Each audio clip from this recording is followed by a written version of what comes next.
Welcome to Prodigy Sportive Adaptations. P.S.A. podcast is an unconventional podcast that challenges the audience to think outside the box using real-life experiences, clever narratives, original quotes, and the creative use of satire in order to break the audience free from negative paradigms and push them towards their own personal growth. This is by no means a method to condemn or bash the audience, but instead encourage and showcase a different perspective that might not have been seen before. P.S.A. is designed to showcase to the listeners that the power of the mind is not a joke, and if a person can learn to control their mind and their thoughts, they will ultimately control their life. This podcast serves as a means of entertainment and educational purposes only, and not a replacement for therapy or any other type of professional help that the audience may desire.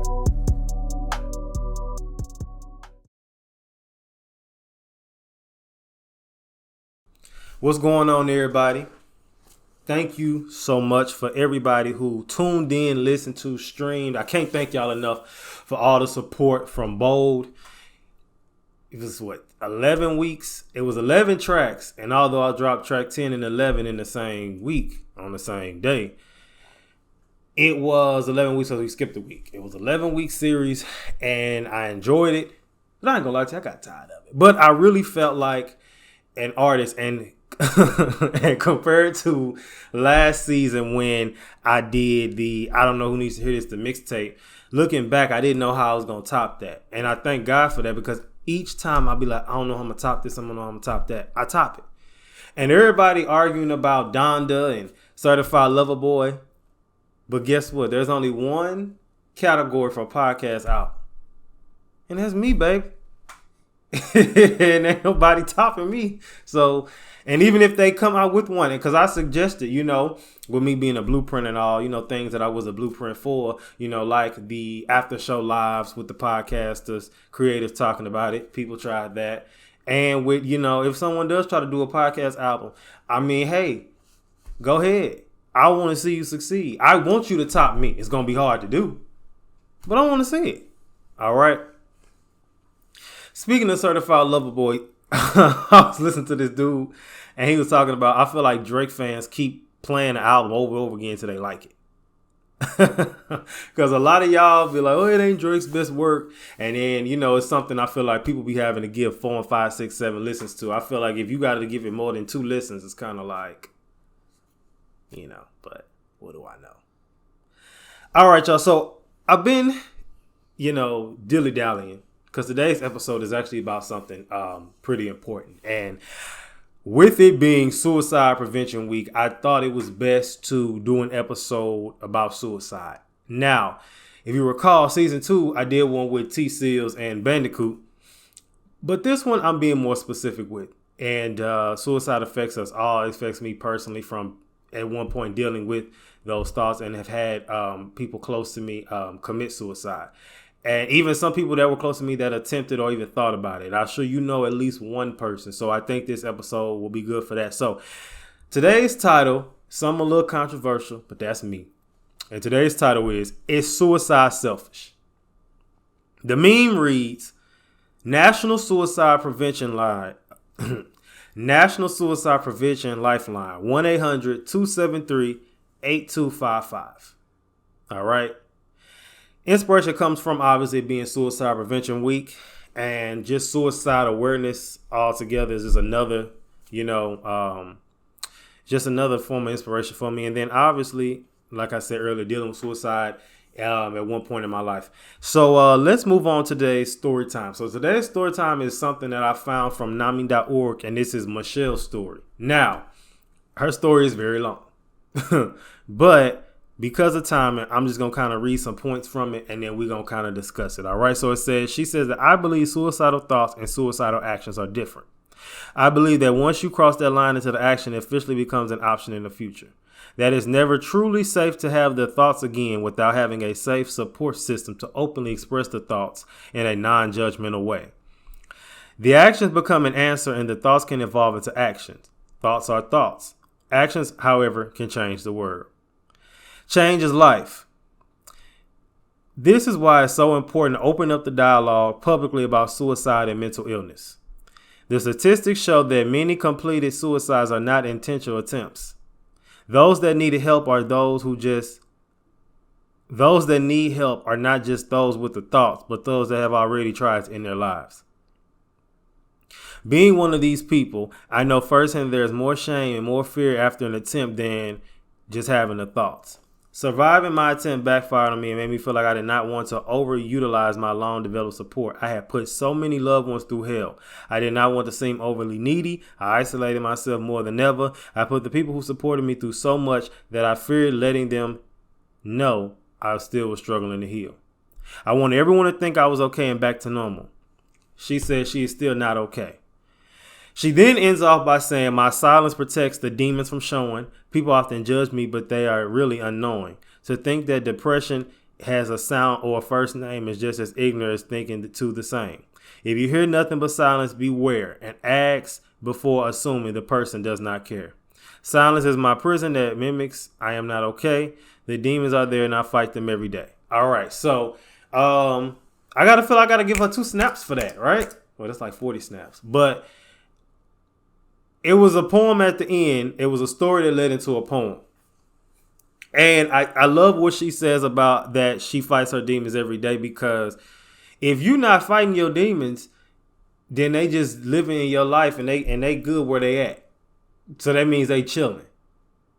Because everybody has some demons. So and ain't always something as extreme as suicide. But you're fighting something. And so hopefully you not just sitting there letting your demons you not chilling with them. Y'all not going to the movies together, hanging out, rowing boats and nothing stupid like that. You better be fighting them, because if not, it's not going to be good for you in the end. It may be cool for now, but it's not going to be good in the end. I also like that she says that ask before assuming that the person doesn't care, because with the way the world is going, I don't think you're going to talk to too many people. And it's still some. Don't quote me on it. But I don't see you talking to too many people who, if you express that, they're going to look at you like you crazy. You know what I'm saying? Or not that they wouldn't look at you like you was crazy, but that they wouldn't listen or just hear where you coming from. And if you around people like that where you can't say that, or if how you feeling, then you don't need to be around them like that. So went ahead with the definition. I define suicide. It says the act or an instance of taking one's own life voluntarily or intentionally. And that comes from Webster. All right. So let's move on. I'm by myself to QT&A questions that need addressing. All right. The first question, it says, how many people have claimed their own lives? All right. So it says that we lose over 800,000 people per year to suicide. It said it's the 10th biggest cause of death worldwide. It says 2 of the leading factors that contribute to suicide are isolation and feeling like a burden. It says speaking up when suicidal isn't attention seeking. And it says having mental issues doesn't make you weak. So that came from a meme that I posted on my page, and I'll give honor to that person and I gave honor to the person on Instagram this week.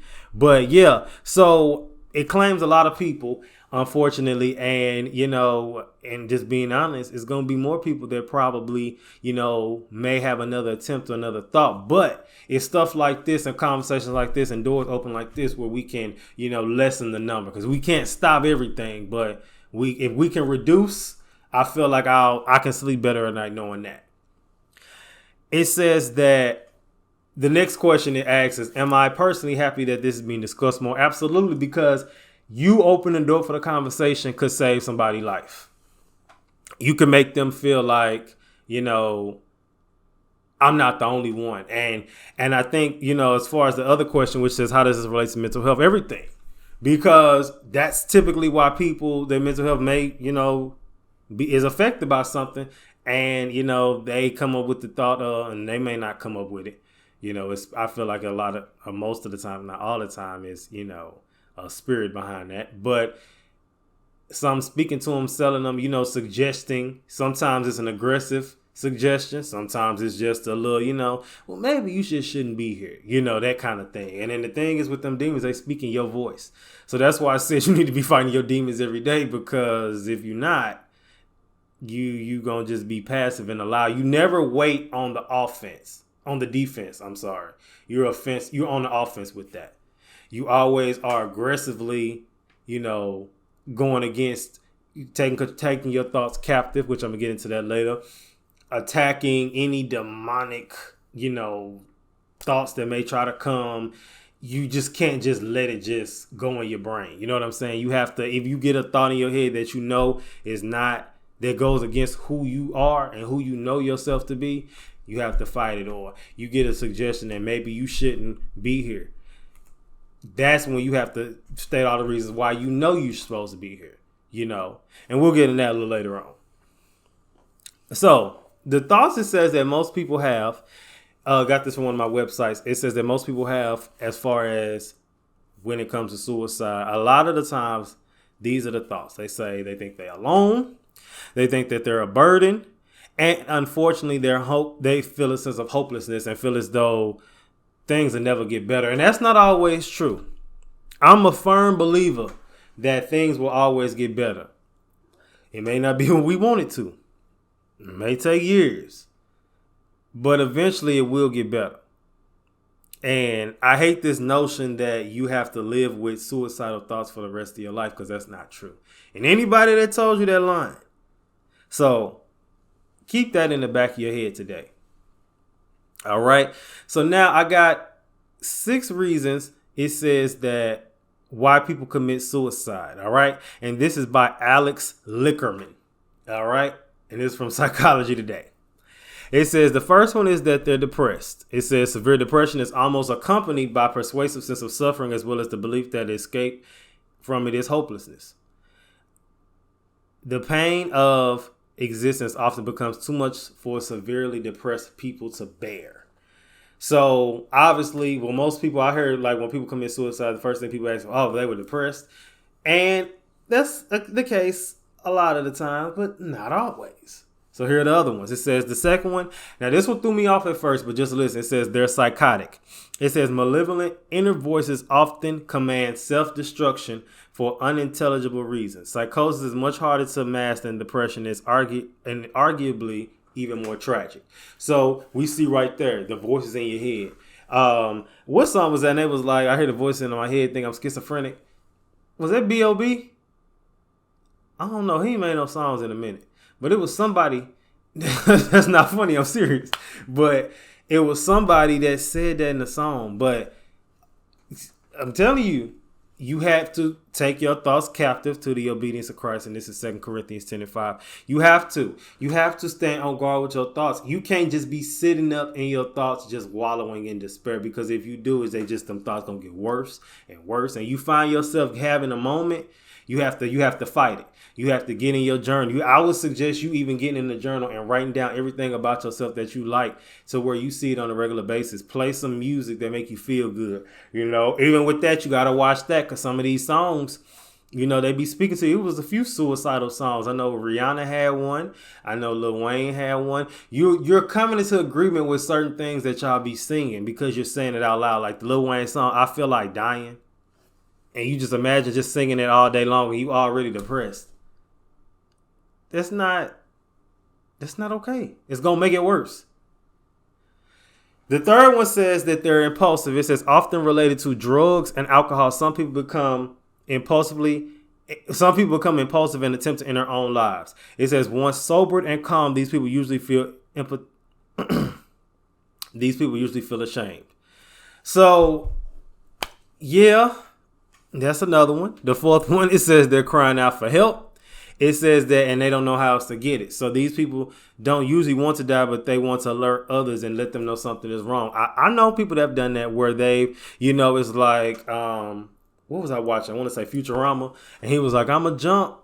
And somebody said, do a flip. Because the person who was doing it wasn't actually going to kill themselves.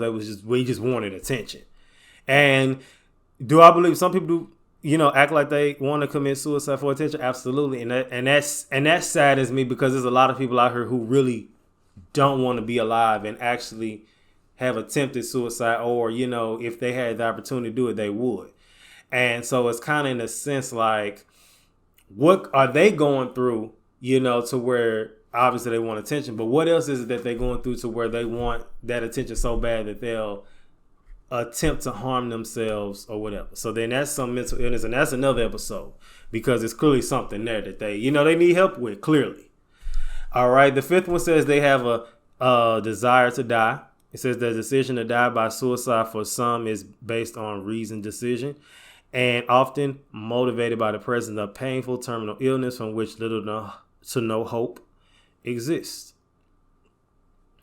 And then the last one said they made a mistake. Now, this one to me was kind of like, what? Now, this article was made in 2010. So this is the thing. It says that this is recent. Obviously, this was 11 years ago. It can't be too recent. But it says a tragic phenomenon which typically young people flirt with oxygen deprivation for a high. And it brings and it simply can go too far. So, yeah, I remember people used to do that. Like, to try to see how long the other person can hold their breath. And like, yeah, that ain't fun. Then, it could go too far. It was another song just popped in my head, something about people going too far. Oh, Back in Blood. Yeah. And he was like, nobody, they go too far. And I don't know the rest, but I know the chorus. What is going on, man? All right. So, here's the thing. Because I could go, a lot of the stuff I talked about today really could be episodes of their own. So we're going to say those for the future. But I like the whole conversation about why do people feel that suicide is selfish? So now this is just kind of like a quick little discussion. So with that, I think that, people feel that it's selfish because it's like in their mind, they're like, oh, you're not thinking about your family. You're not thinking about the people that love you. And I've known some situations where people are even mad at someone who committed suicide. So it's like they in the grave, they're not even alive anymore. And the person on earth is mad at them. You know how crazy that sounds? You're mad at them for claiming their life. Sad by it, hurt, absolutely. But you're mad at them because they claim their life. When maybe they did reach out to you and you didn't listen. What if they did try to tell you how they felt and then it was a meme going around and people was reposting it and it was like imitating Lisa from The Simpsons and it was like, and she looked up at her mama, you know how it be, the meme would be like, log out for me, baby. And it said, the meme said, you about to kill yourself over a girl? And it's a dark sense of humor, so a lot of people laugh.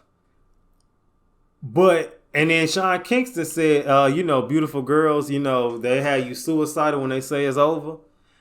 I didn't sing that part of the song because I wasn't trying to come into agreement with that. And even at the 7th grade, that just didn't sit right to me. But sometimes when people be in love and it don't go a certain way, they have thought about ending their life. It could be a multitude of reasons why people want to kill themselves and want to end their lives. But I just feel like it's not selfish because, which we're going to get into that. But I think a lot of people are scared to tell people about their struggles with suicide because of fear of what people going to think about them. They feel like, and unfortunately, a lot of people who commit suicide is people you never thought would do it. But people feel like their parents, may say stuff like, especially our generation, our parents will say, that's selfish, or you're not thinking about nobody else, or what about your mom, or what about your dad? It's not really necessarily about you in this moment. It's about me. And I've even heard older people will say stuff like, well, even them who battle with suicide, who in their 50s and 60s, have said, well, when I contemplated or had my attempts, I wasn't thinking about nobody but myself. And what I was going through. And I was like, okay, that's partially, you're right. You wasn't thinking about nobody but yourself, but then not really, because sometimes we get engulfed with how we feel and what's going on. And things do get better and we can say it all day long, but in that moment don't feel like it. And if you got them voices in your head and it's sounding good to telling you to hurt yourself, to tell you to end your life, and you already feel like a burden in a sense. So that's another thing. If you feel like a burden, wouldn't it be selfless to take yourself out the equation? We don't look at it from that angle because a lot of times with suicide, people feel like burdens. So they feel like I'm already a burden. I'm putting too much on y'all. Let me just go ahead and just, go ahead and dip. And that's the unfortunate part. And that's the part most people miss when it comes to suicide. And that's the part why our generation is fearful, especially a black man is fearful to state that he battled with that because of fear, because of judgment. People going to make you feel like, you ain't good enough, or like you're stupid for that, or you really thinking like that. You know, they say little stuff like that. All right. So now, last article of the day, it says, "Don't say it's selfish. Suicide is not a choice," by John Ackerman. So he's suggesting it ain't even a choice. Let's see what he says. He says, "Despite strides of understanding that emotional difficulties are not personal shortcomings or a sign of weakness, many continue to believe that mental illness is a result of poor decisions. It says that, for example, some people still believe that engaging in suicidal behavior is a personal choice that is often followed by the unfair assumption that suicide is a selfish choice." He breaks it down into three different things. So he says, first, we often underestimate how many factors contribute to an outcome as complex and final as suicide.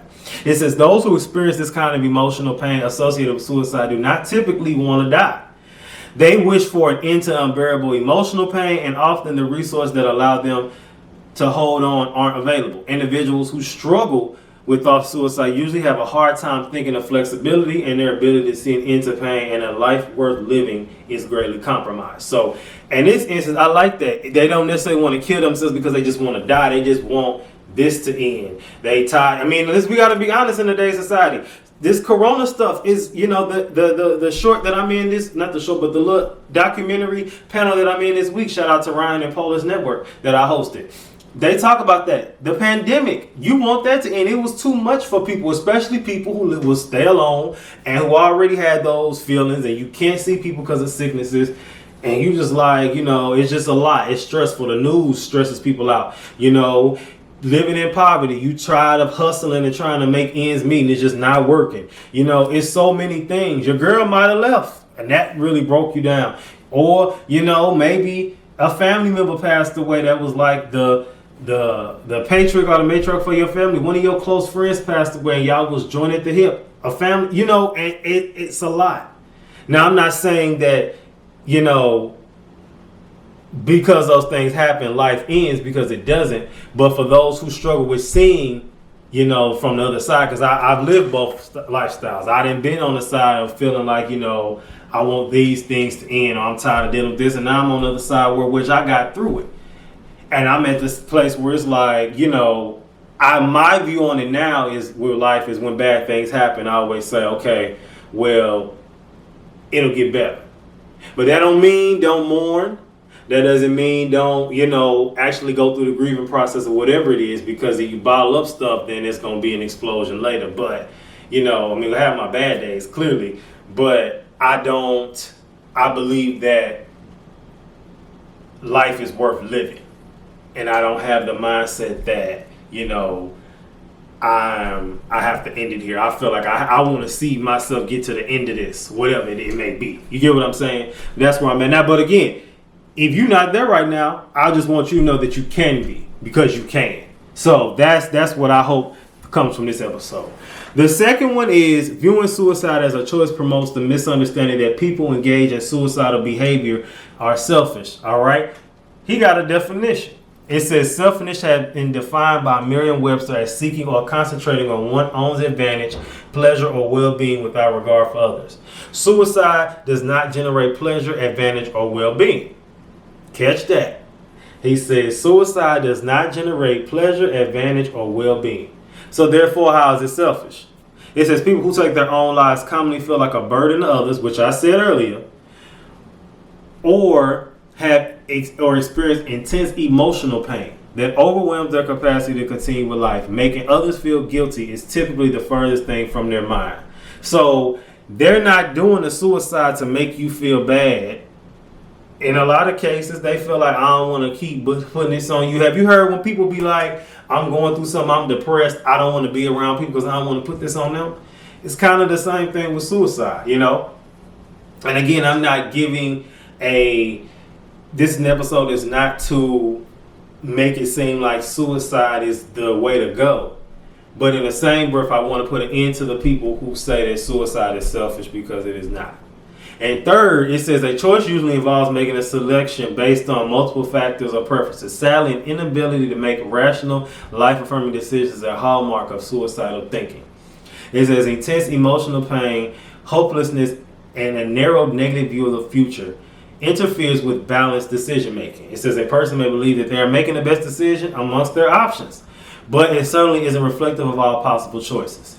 It says that what makes this more challenging is that those choices may not be accessible until the crisis has been resolved. So a lot to unpack there. So again, people who commit suicide, they feel like this is the best option. They feel as though, in that rash thinking, they think that is the best thing to do. And that, out of all my options, I feel like this is what I need to do for whatever reason, whether it's, dealing with, maybe they had to go to jail or something, or maybe it was a case they was fighting, or maybe it was, their family broke. You just never know. There's a lot of factors that can aid to that. But I also don't want people being like, oh, you finna kill yourself over that? Because everything affects people differently. Great example, and I mentioned this also on the documentary I just did, that I just hosted, the panel discussion. 13 Reasons Why. As a black man, the stuff that white Hannah Baker went through as a black man, as a white girl in high school, things were totally different. But in the same breath, I can't tell her what she went through was not serious enough to commit suicide. Because you can say that and it may be true, but that doesn't mean that that's how it feels. Does it make sense? All right. So, tips and scenarios for my college students. Anybody in college with these feelings, remember, get a therapist. They there. Not all schools, but a lot of schools is free. So go sign up, talk to a friend, check on your strong friends, call them, check on them, see how they doing. Even if I've heard before, I've texted somebody, what you doing? Hey, I love you. Granted, remember like we said in, what was that, in track 8, 9, love you. I don't do it like that because they might say they might be a little cringy. They're like, all right, I don't want to see that. But what you could do is, just start a conversation about something. Tell them how much they need it and how much they are appreciated. Tupac voice. Also, take a break from things if needed. If you don't feel like going to class and you just need to rest, don't go to class. Especially in the climate we live in, you can use that mental health day stuff. See, when I was in school, them 20 years ago, you could have did that. But in college now, you probably can get away with that. So take advantage of it. And I'm sure some teachers will be like, hey, y'all, this is our mental health Friday. We ain't gonna come. Also, people get on your nerves, don't answer the phone. I never answer my phone. People know not to call me. Because they know I don't be feeling like being bothered. If you don't feel like being bothered, you don't feel like being bothered. To end off today's episode, it's not very long, but I just want, anybody who's struggling with suicide or suicidal thoughts, or who has attempted, just know that you are needed. You wouldn't have been created. Don't make no mistakes with creating people. You wouldn't have been created if you weren't needed. And if you didn't have a purpose on this earth in some way, shape, or form. So whatever you got is needed. And I'm a firm believer that the people who get attacked with the suicidal thoughts the most are the most needed, or their purpose is that great. That's what I think. Because you getting the devil trying so hard to make you take yourself out, that you have that much of a light that you probably don't even realize. A lot of times you can see stuff you can't. And that's why the attacks be so great. Alright, so ending up with today's question, a challenge. I challenge you to check on at least 5 people this week. Give them a call. Tell them, hey, what's up? Talk to them on the phone a long time. Tell them you love them. Alright. That's all I got, y'all. We are at the second half mark of the season. As I told you, that's how it is when the track's end. I'm letting you know now the rest of this season, y'all get this work. P.S.A. signing out. Always remember, keep your head up like your neck hurt. Remember who you are. Make your mind up. Don't let it make you.